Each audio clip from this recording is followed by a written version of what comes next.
Hello and welcome to another edition of Pioneer Valley Life. I'm your host, James Sullivan. We're here in the studios of Easthampton's eMedia.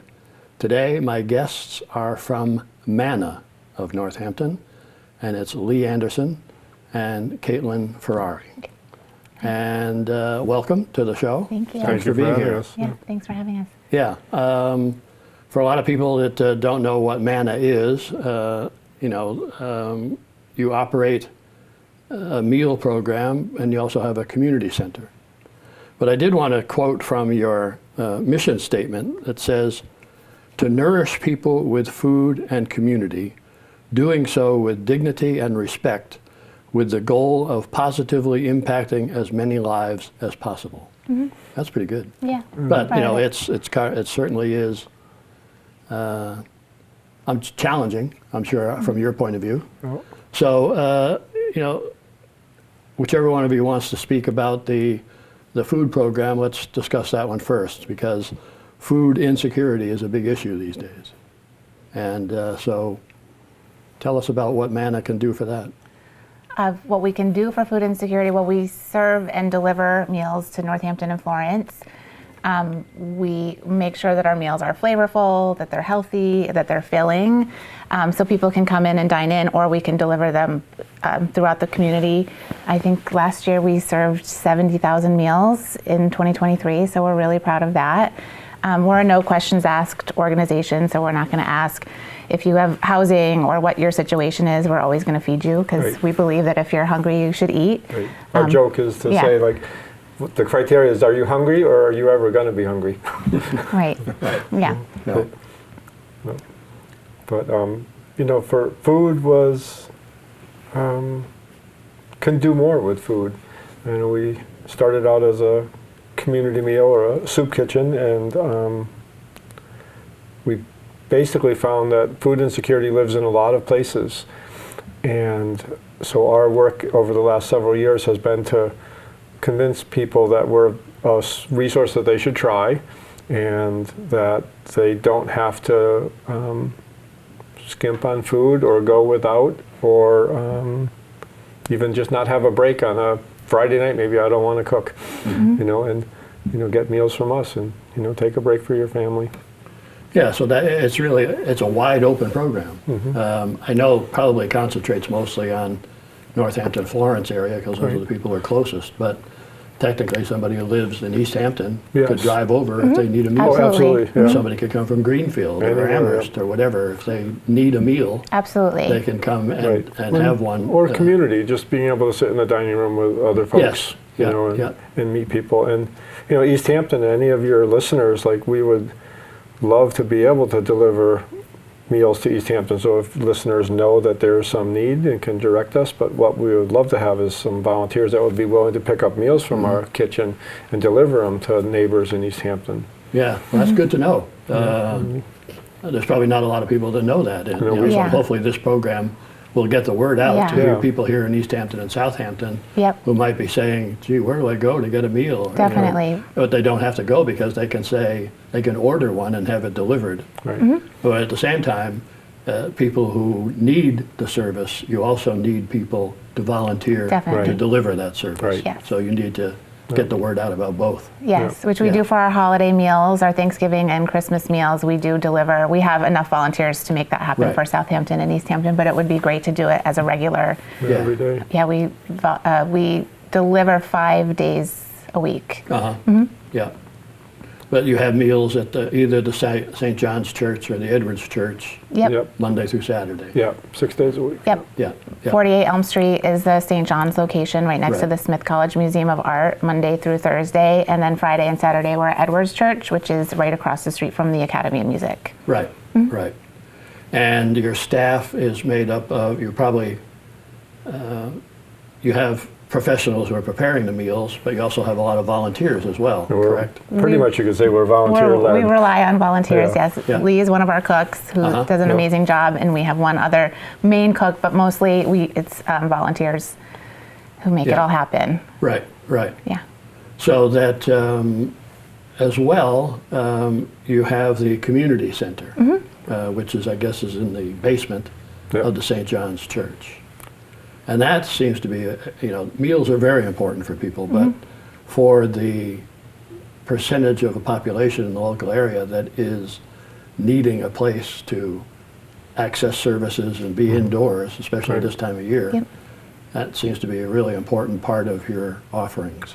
It is, yeah. It was originally started as a warming center for people to come in and warm up, because that can be a life-saving, life-saving in itself. People can, if they're exposed to extreme cold, they can, hypothermia, frostbite. So it started as a warming center, and then we realized that people really liked having, more of a community downstairs. Anyone that's experiencing homelessness can get a shower or do their laundry, or we also offer more services this year than we did before in healthcare, getting a chance to see a healthcare professional, get the steps to find housing, steps to find, get healthcare or SNAP benefits. So we try to give people as much as we can. We're definitely meet people where they are, and in an effort for effort, like we will do as much as we possibly can. If you're in it with us, we will walk with you as you're trying to make tomorrow better for yourself. So on an average meal, how many people come on average to one of your meals? Or does it vary? Yeah, so we probably have bodies in the room anywhere from 60 to 90 or 100 a couple times a year. We do 100 or so home deliveries on our delivery days, the 5 days a week that we deliver. We also provide food to the shelter in Amherst, so we feed their 80 guests. And I don't know, any given day we might have 20 volunteers that are really just part of the community. Like we really try to, when the line is through and we're done, our volunteers and us, we can sit and eat with our guests and and prove that we're there for them. And before the pandemic, and our dining rooms always sort of operated as a pseudo drop-in center, because when we would get there to cook in the morning, we would open the doors and people could come in if they wanted to. And the pandemic, and we would do other things, but we would do them periodically. We have a clothing drive, so the turn of summer to fall, we'd have a little warmer clothes during the day. And then when the pandemic happened, and there was a sadness in our entire volunteer population and staff and myself, like handing a bag food, even no matter how delightful that food was, to somebody at the door. Walking away, and a couple times, there's a Smith dorm across the street, and people would be sitting on the porch of the dorm because it was at least covered. And it was like, let's try to do more. And if we could open so we couldn't open our dining room because the governor's order for the takeout only thing, but we said, well, what if we had a different space and it wasn't the dining room, so we weren't violating the governor's order of the restaurant indoor dining. And then we could do all of those things that we did periodically before. Let's just do them all. People need dry clothes every day. So we opened the drop-in center, and we tried to do all of those things. Like we would do a resume week. Like we had a volunteer that was very into that. When her kid was home from college, he would come with his laptop and do resumes for people. What if we could just do that every day? What if we just had computers in the drop-in center or in our space that people could do that for? So that's how our drop-in center, the community center, kind of started. It was, let's do all of those things that we were trying to do here and there just every day, and then see what that happened. And that has been a wonderful, deeper connection with our guests. And we, like we said before, we will do almost anything. The thing we say to people is, I might not be able to do what you're asking, but I might know somebody that does. Or just the fact that now I know if you're, feel safe enough to say what you need, you shouldn't be afraid to say what you need. I can't say I'm going to do it, but at least we know it. My team knows it. Kaitlyn knows it. I know it. You can't stop our brains from working on how do we do that for that particular person. It was a very simple thing. At the beginning, some things are really easy to do. It's just being kind. But I had a guest once at the very beginning when I was brave enough to ask, what is there something that I could do? and he asked for something, and I can remember playing in my head. It was such a simple thing that I can't remember exactly what it was, but I can remember the emotion of saying, that is so simple. I'm shocked that he still needs that, that has he ever asked anybody, and could the answer have been no? And I was thinking, like, do I do it right now, or would that be actually disrespectful because it would be so quick? Or do I like have to say, let me work on that? And but it was funny. Sometimes the people just, the things that you can do to make a person's life better today they're so simple, and some of it comes down to that people never felt safe enough to ask for what they need. So we try at Manna to that thing. It's always safe to ask for what you need. Ask anything, And I had a guest that just needed certain menu items, for his health, and it just like nobody ever asked me to. Right, allergies. Less salt maybe, or or so like it was like, wow, it just never hit me. Here we are, a food program, and nobody ever asked. Yeah. It was like, so we went on this. We have a dry erase board, or a flip chart. It was like, put your favorite meal on. Tell me what your birthday month is and what your favorite meal is, and maybe we'll make that in your birthday month. Just let people ask for what they need, and we'll see how we can do that. Yeah. And that has branched out in the community center to all those other things we do. Right. Well, the key words, in your mission statement, dignity and respect. You're not only are you respecting your guests, but that allows them to feel as though they're respected. Yeah, Absolutely. we want Right. everyone to feel seen when they walk through our doors. It's really important to us. Yeah, yeah.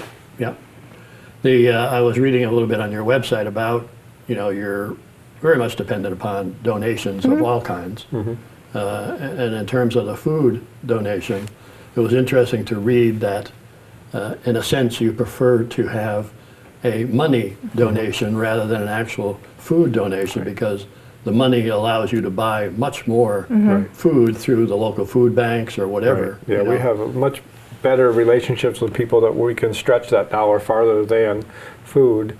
And if you bought that food for, like, if you have things that you're gonna throw away, or that we'll take that, but it's not effective to go to Stop and Shop and buy a bunch of cans of tomato sauce for us, because we can, those $4 that you'll spend on that, we can stretch to twice as much, 3 times as much.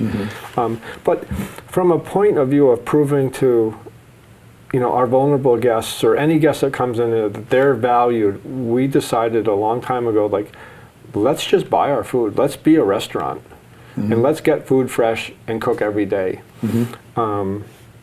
Because, I had friends that I would say, well, come visit me. I can't visit you anymore because I'm really involved in this and I love it and I'm there all the time. So yeah, that's why you don't see me anymore. But come and have lunch with me. I would love it. No, I don't want to do that. And some of it was like, they have this stigma about a soup kitchen. That's why we rebranded ourselves a community kitchen. It's like, but that's not what we cook. This is not, the Oliver Twist soup kitchen, right. And, so part of it is the dignity to prove to a guest that comes in the door that we value the fact that you're standing here trusting us to feed you. It's not just calories. Yeah. So, for the last several years, like, all of our food is, well, not all, but I would say a good 85% is purchased every day. So, local farms, we have really nice relationships with Grow Food. In their gardens, we can grow our own vegetables locally. But we're trying to be as good a food as possible. So if you spent any moment of your day invisible in society, you should be able to get a fantastic meal. You shouldn't have to then skimp on, get some bad food. Yeah.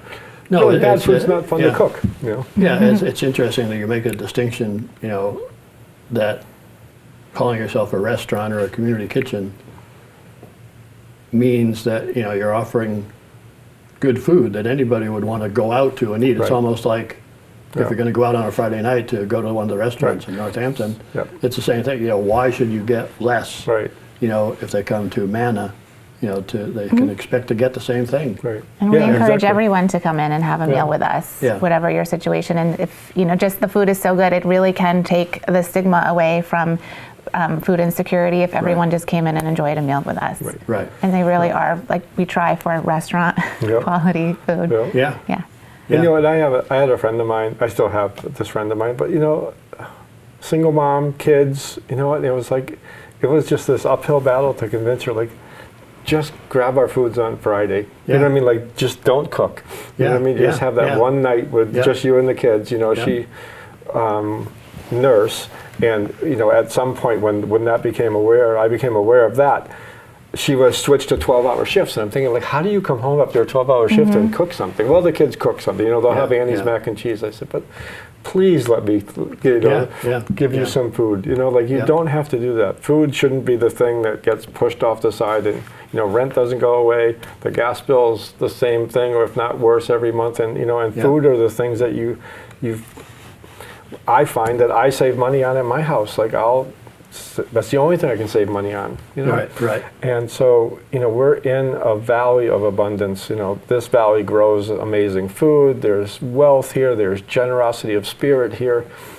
You don't need to be, you know, hungry. You don't need to, you know, have second best in Pioneer Valley. You know, by thinking that, you know, well, I can't go there. I wouldn't feel right about going there. You know, I'm sure that's something that you have to overcome with these people. It is, and, you know, and that's why we try to dine with our guests. So, like, my friends, you know, will say, you know, like, well, one of them I had to actually almost threaten to come and eat with me, but it was actually a really good learning experience for me, because he owns a restaurant in town, and we were chit-chatting about the problems of staffing a restaurant.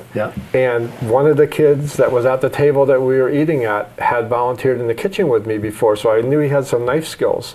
And he got hired from that. I said, you know, like, well, you know, it's very possible that I could correct your problem, because our buddy that's sitting right next to me, you know, I've been in the kitchen with for a lot, you know, and he can chop onions for you as much as he can chop onions for me. So, you know, that one day where I, you know, had to drag one of my friends to have lunch with me because, you know, he says, I never see you anymore. But, like, one of our guests got a job out of it. You know, it was really a cool thing. So that's why we're trying to put people of all areas of life together at the table. And you either see that, you know, the stories that you hear are not that you know, it's just another person on the planet trying to get by. You know, trying to make today better for him or her than yesterday was. And you know, just sometimes conversations that are broader, like the person you're sitting next to has had different experiences in life and been different places, you know. I had one of our guests brought me back, he went to visit family in Germany and brought me back some mustard from Germany. And it was like a toothpaste little mustard. And it was like, well, this is how they sell it there. It's not a jar, it's like a toothpaste thing. But, you know, so, but, like, the experience like that, like, I have never been to Germany. You know? But, so, you know, all that can happen over a nice meal.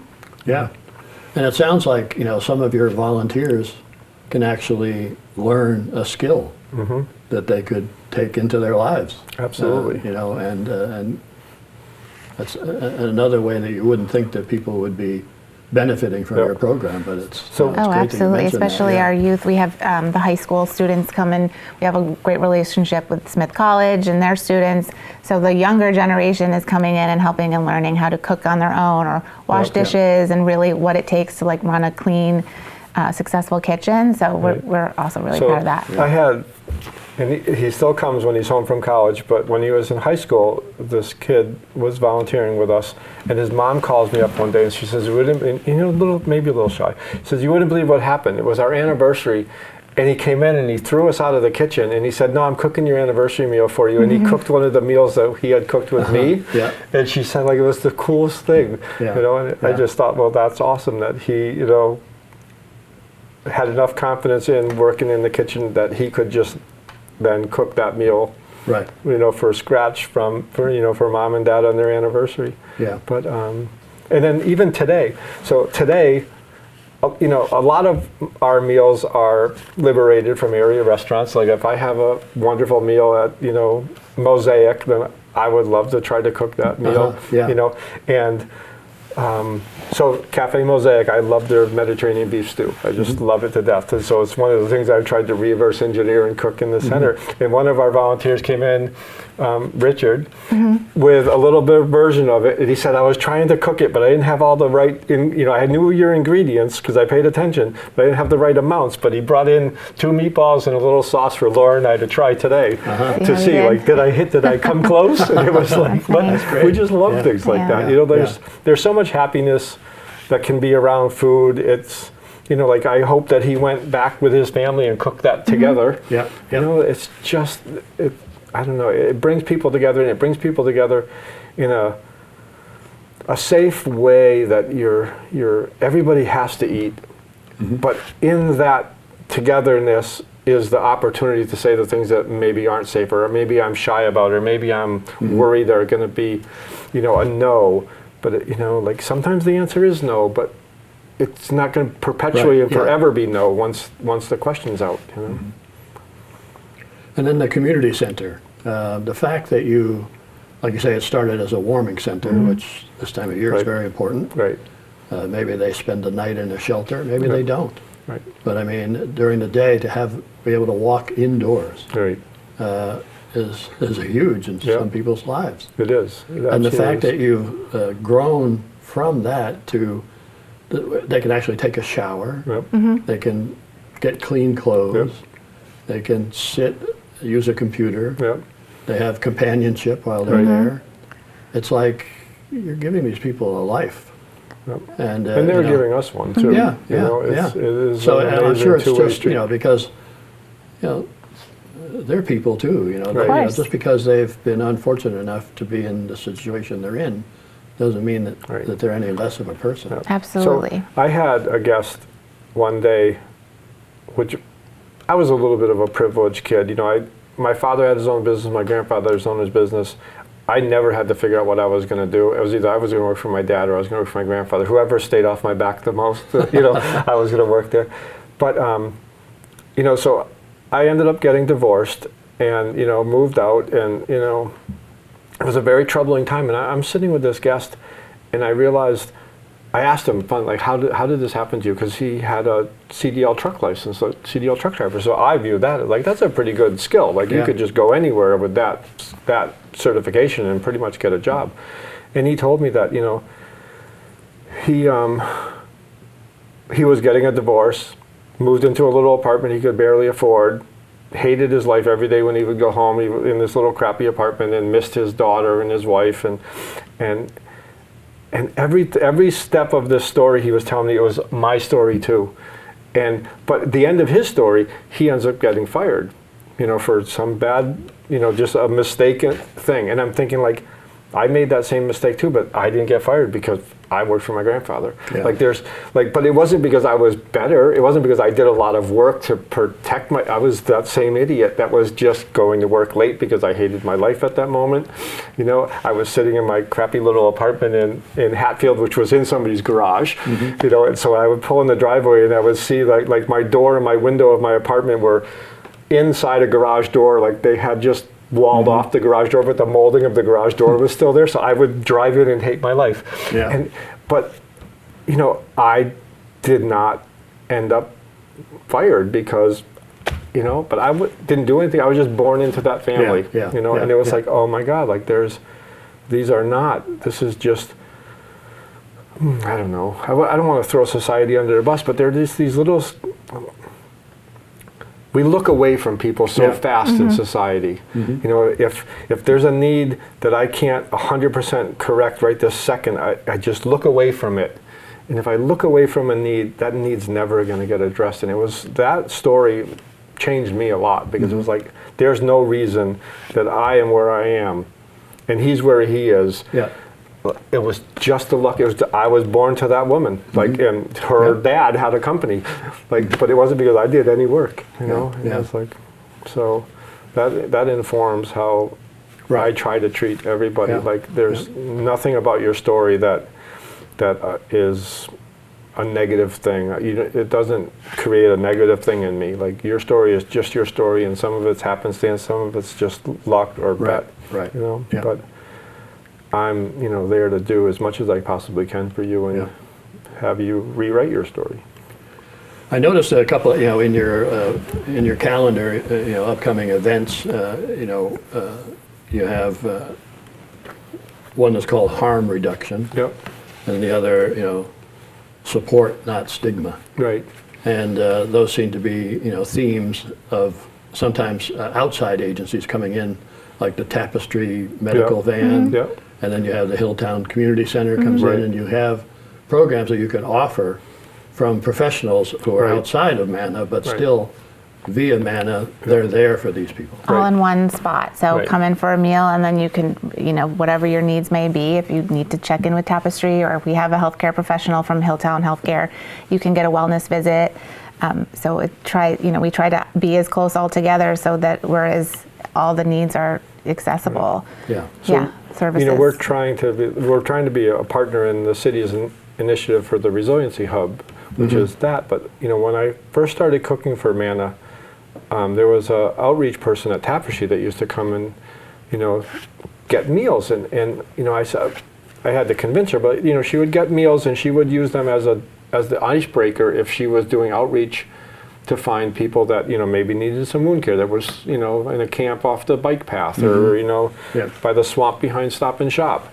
And having one of our takeout meals was an easy icebreaker, because sometimes if you're living rough, somebody's walking up on your camp is not always a good thing. So the food was a way to at least start a conversation where then she could say, here are some of the other things I can do for you, but at a minimum, I'll just bring you food every day. And it hit us that, like, well, what if we just did that all the time? What if we circled around the food, other agencies that are having a hard time connecting, like the trust and the love that people have for us that we've earned over our food and our way that we interface with people. If we could extend that so that I'm loaning that to the Tapestry people, that no, I swear, like that wound on your arm looks bad. I know that woman in that van can help you with that. And you're not burning a lot of calories. They don't have to go across town. They're right there. Because sometimes I've found in the years that I've been at Manna that not having something sometimes feels better than the risk of asking for it and have the answer be no. Like that hurts so bad, to be vulnerable, ask for what you need, and have somebody say, yeah, I don't do that. Like I sent one of our, I think it was fuel assistants, or I can't remember what it was, but he had to go to Holyoke to do it. And he comes back and he says, I don't know why you would send me there to do that. That was mean. I don't remember how he said it, but and I say, well, what happened? He goes, well, first of all, it took me 2 buses to get there. And I get there, and the woman just embarrassed me in the waiting room, but she said, we don't do that on Thursday. I don't know why you're here on Thursday. And it was like, oh my God. Like, so I was just thinking, like, well, what if that person was here? Because I could have just walked him there. Right across the hall. He didn't like burn any calories. Yeah. There was no anxiety. And I could say, here's Jennifer. I know she can help you. Jennifer, this is Jeff. Can you, talk to him about blah, blah, blah. So that's what we're trying to create with all these partnerships. And we've had, like, there's a outreach firm in town that came into the meal one day, and he says, oh my God, there's so-and-so. And he says, I've been looking for her for 2 weeks because I had a housing opportunity for her. And I said, well, he says, her camp was abandoned off the bike path. Somebody said that she was camping behind the speedway and blah, blah, blah. I said, well, save yourself. She's here every day at 11. Yeah. And like those experiences were what got us to realize that, like, this little hub model could really work, because like the people feel safe coming for a meal, and if we can participate in extending the trust they have in us, and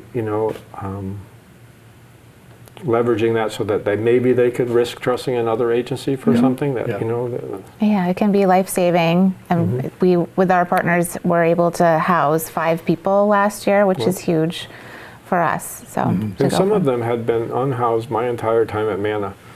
So which is a long time. Yeah, and and keep them housed. So when I was cooking at Manna, I had found a few people that had transitioned into housing and then became unhoused again. And I realized like the skill set that you have if you're staying alive in the woods is no longer a good skill set to have when you have neighbors. You know, like your interface to a raccoon is louder and you know, more boisterous than your interface to your neighbor that's coming home late at night and dropping his keys on the, you know, the balcony outside your apartment and waking you up. Like your reaction to those two things aren't the same anymore. So like helping people realize that it is safe to just lose those skills. Those skills kept you alive while you were sleeping, you know, off the bike path, but you don't need them anymore. Right. Like, you know, somebody walking up in your camp at 2 o'clock in the morning, you know, when you were sleeping off the bike path is something you need to be alarmed about. But somebody coming up your driveway at 2 o'clock in the morning is just your neighbor who's getting off work. You know what I mean? They bartend, so that's just the end of their shift. It's not an alarming thing. So, Right. you know, we had a guest that, you know, we helped get housed, and he came in, you know, a little under the influence, and I was saying like, what's wrong? And he says, oh my God, like my cable's getting shut off. You know, but he almost did not realize, like, opening a letter used to be a scary thing. And just like was not used to the fact that like I have to open my Comcast bill. And it was like, but like, so, you know, just have a little conversation, say, do you have the money to do it? Do you want cable, and do you have enough money to pay for it? And he says, yes. I said, then let's just set it up on auto pay. And then you don't have to worry about that anymore, you know? You don't have to worry about like what is in that envelope or the one that comes to you with the red light writing on the outside of it. It would just create this anxiety in him, you know, because it was just, he did not know. Yeah. You know, I had a friend of mine that had housing, and he still comes to the meal, and he said, well, like when I first got my apartment, I would open my refrigerator and I would shut it, because when the light would go on, I would say, who's paying for that? You know, like, you know, I just, you know, it was like, he said it as a joke, but it was like this thing that I didn't have to worry about for years. Like, you know, all I had to worry about was either what I was wearing, you know, or, you know, maybe what was in my backpack. But now, you know, how much does that light bulb cost in the refrigerator? It's like just a new skill set that, you know, you were forced to jettison in your life just to keep yourself alive on the street, you know. So we try to be in the conversation in their lives still. Right. Still come, have meals with us, tell us how you're doing. You know? No, it sounds great. You know, I appreciate you, the two of you, coming in today and telling us more about Manna. At the end of the show, you know, there will be a screen that'll come up and will list your website address. Thank you. And people will be able to go there and learn more, as I did. Yeah, they can volunteer, they can donate. There are all sorts of ways to support us. Right. For our holiday meals, our regular meal. Yeah. Yeah. Our website. And I think it's important for people to learn that it's not just available to Northampton or Florence residents. No. And I think that would be a question in a lot of people's minds. They would go, somebody might live in Hatfield, and they go, well, it's right nearby. How come I can't go there? Well, if you can get to us, you're welcome to eat with us in our dining room. And you know, for some of your viewers, if there's residents that would be willing to be delivery drivers for us, then we could definitely open up other Even cities. more. Like, you know, like I get a couple of calls to Easthampton residents that are asking if we can get deliveries. So I'm currently right now looking for, you know, a delivery driver that would be willing to pick up food, you know, deliver it to Easthampton. Yeah. We love feeding people, so Good. the reach. Well, thanks very much for thank being you. my guest today. Thank you for the opportunity. I really appreciate it. Best of luck with Manna going forward, and you know, what else can I say? Thanks for having us. Yeah, Thank you. Thanks.